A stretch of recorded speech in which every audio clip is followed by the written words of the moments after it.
लफ्ज़ों को कुछ कहने दो, क्यों रखते हो दिल में बातें। हालात बुरे हैं पर सीखो लड़ना, आएगा एक दिन और होंगी बातें। हिम्मत हार के कुछ नहीं मिलता और होता है मुश्किल जीना। एक और कोशिश करके तो देखो, क्या पता आ जाए फिर से जीना। हिम्मत हार के कुछ नहीं मिलता और होता है मुश्किल जीना। एक और कोशिश करके तो देखो, क्या पता आ जाए फिर से जीना। हेलो दोस्तों, स्वागत है आपका मेरे YouTube channel my Audible struggle में। चलिए चलते हैं कहानियों की उस दुनिया में जहाँ ना कोई शोर है, ना कोई टेंशन, ना ही कोई जिम्मेदारियों का बोझ और ना ही फालतू रोज़ की भाग दौड़।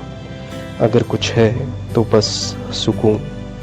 तो चलिए अपनी आंखें बंद कर लीजिए और खो जाइए कुछ पल के लिए जहाँ बस आप और आपका सुकून है। हम हर वो कोशिश करेंगे उस सुकून को तलाशने की जो आजकल की दुनिया में कहीं गुम सा गया है। आज की कहानी है ब्लैक बोर्ड। जी हाँ दोस्तों, क्लासरूम का वो ब्लैक बोर्ड जिसे हम हर रोज़ देखा करते थे। उसी ब्लैक बोर्ड पे हमने न जाने कितने ही ख्वाब देख डाले। वही एक ऐसा ब्लैक बोर्ड था जिसने हम सब की आंखों को इस रंगीन दुनिया में रहने के लायक बनाया। वो ब्लैक बोर्ड हम सब की क्रिएटिविटी का पहला स्टेप था दोस्तों। अलग अलग भाषाओं के लेटर्स को कैसे लिखना है शायद वहीं सीखा था पहली बार। मैथमेटिक्स के मुश्किल सवालों को सॉल्व करना भी वहीं दिखाई दिया था। ये ब्लैक बोर्ड असल में दोस्तों हम सब की बचपन की विजुअल मेमोरी का एक इम्पॉर्टेंट हिस्सा है। हमारा मन भी तो एक कोरा ब्लैक बोर्ड ही था, पर धीरे धीरे उस पे हमने अल्फ़ाबेट्स को लिखना पढ़ना सीख लिया। धीरे धीरे वो छोटे छोटे अल्फ़ाबेट्स अल्फाज की शक्ल लेने लग गए। कभी अलग अलग तरह की ड्राइंग बनाकर देखते थे। सबसे यादगार चीज़ जो आज भी शायद मैं मिस करता हूँ वो है उन वाइट चॉक्स को हाथ में लेकर ब्लैक बोर्ड पे लिखने की कोशिश करना। वो एक ऐसा एक्सपीरियंस था दोस्तों जो आजकल पेन से लिखने या मोबाइल या लैपटॉप पे टाइप करने से बहुत अलग है। आजकल का ज़माना तो डिजिटल हो गया है दोस्तों। कभी छोटी स्लेट हुआ करती थी जिस पे चॉक से बच्चे लिखना सीखते थे। हमारे टाइम पे ब्लैक बोर्ड हुआ करते थे, आज भी है, पर उसके सामने एक वाइट शीट टांग दी जाती है जिस पे प्रोजेक्टर से दुनिया भर की तस्वीरें और वीडियोस के ज़रिए स्टूडेंट्स को पढ़ाया जाता है। कंप्यूटर और टेक्नोलॉजी का बहुत सही इस्तेमाल किया जाता है, पर फिर भी जो टेक्नोलॉजी पिछली जनरेशन के रह चुके स्टूडेंट्स के पास थी उसका कोई मुकाबला नहीं दोस्तों। वो ब्लैक बोर्ड ही था जो हम सब लोगों के सोचने को मजबूर कर दिया करता था। ज्योग्राफी में पढ़ाए जाने वाले मैप्स को भी हमने कई बार उस ब्लैक बोर्ड पे ही ड्रॉ करके इमेजिन करके सीखा था। अलग अलग रंग के चॉक्स को यूज़ करना, फिर कुछ गलत हो जाने पर डस्टर नाम का एक मैजिकल टूल भी तो था। वो डस्टर भी दोस्तों कई टाइप्स का होता था।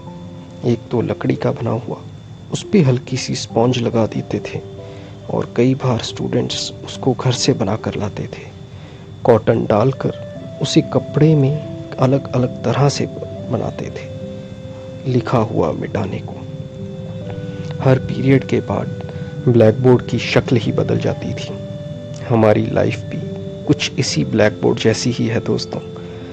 हमारा मन एक ब्लैक बोर्ड है, उस पे हम जो भी लिख देते हैं वो मान जाता है। अब ये हम पे डिपेंड करता है कि हम क्या लिखते हैं। आप सब लोग जो ख्वाब उस काले ब्लैक बोर्ड पे अक्सर देखा करते थे वो आज भी अपनी आंखें बंद करके इमेजिन कर सकते हैं। बस आंखें बंद कीजिए और खो जाइए उस दुनिया में जहां आप फिर से अपनी सपनों की दुनिया में जाकर दुनिया को एक नए सिरे से जीने के लिए तैयार होना चाहते हैं। उठाइए वो वाइट चॉक और लिखिए कि आप आज क्या करना चाहते हैं। वो कौन सा अधूरा ख्वाब है जो क्लासरूम के उस ब्लैक बोर्ड पर ही शायद बना रह गया और ज़िंदगी की भाग दौड़ ने आपको उस ख्वाब से दूर कर दिया। यही वक्त है दोस्तों हमारी ज़िंदगी में छाए हुए अंधेरे को दूर करने का। हम सबकी लाइफ में कोई ना कोई ऐसा पल ज़रूर आया होगा जब हमने खुद को इस ज़िंदगी में बहुत ही छोटा और कमज़ोर पाया होगा। इस कोरोना के चलते स्कूल्स तो बंद हो गए, पर हमें ख्वाब देखने से कौन रोक पाएगा। उन सब नेगेटिव बातों को भूलकर चलिए एक कोशिश करते हैं, एक नई शुरुआत करते हैं, ज़िंदगी के नए क्लासरूम में एंटर करते हैं दोस्तों। फिर से उस नए क्लासरूम के नए ब्लैक बोर्ड पे अपना नाम लिख के एक नई कहानी लिखते हैं, नए नए ख्वाब देखना शुरू करते हैं, और जब ख्वाब पूरा हो जाए तो फिर से उसे दोहराते हैं और एक नया ख्वाब देखते हैं। क्या होगा अगर ख्वाब गलत हो गया? अपने इमेजिन किए हुए ख्वाब को डस्टर से साफ करके फिर से नया बना लो।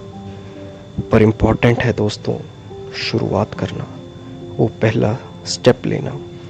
तो चलिए अपनी कोशिशें जारी रखते हैं और अपने ब्लैक बोर्ड पर बनाए हुए ख्वाबों की लिस्ट को पूरा करने की कोशिशें करते हैं। तो दोस्तों ये थी मेरी लिखी हुई एक कहानी। आपको मेरी ये कहानी कैसी लगी ज़रूर बताइएगा अपने कमेंट्स और मैसेजेस के ज़रिए। ऐसी ही और कहानियाँ सुनने के लिए सब्सक्राइब करें मेरा YouTube channel my Audible struggle. अगर कहानी अच्छी लगी हो तो यूट्यूब लिंक शेयर ज़रूर कीजिएगा।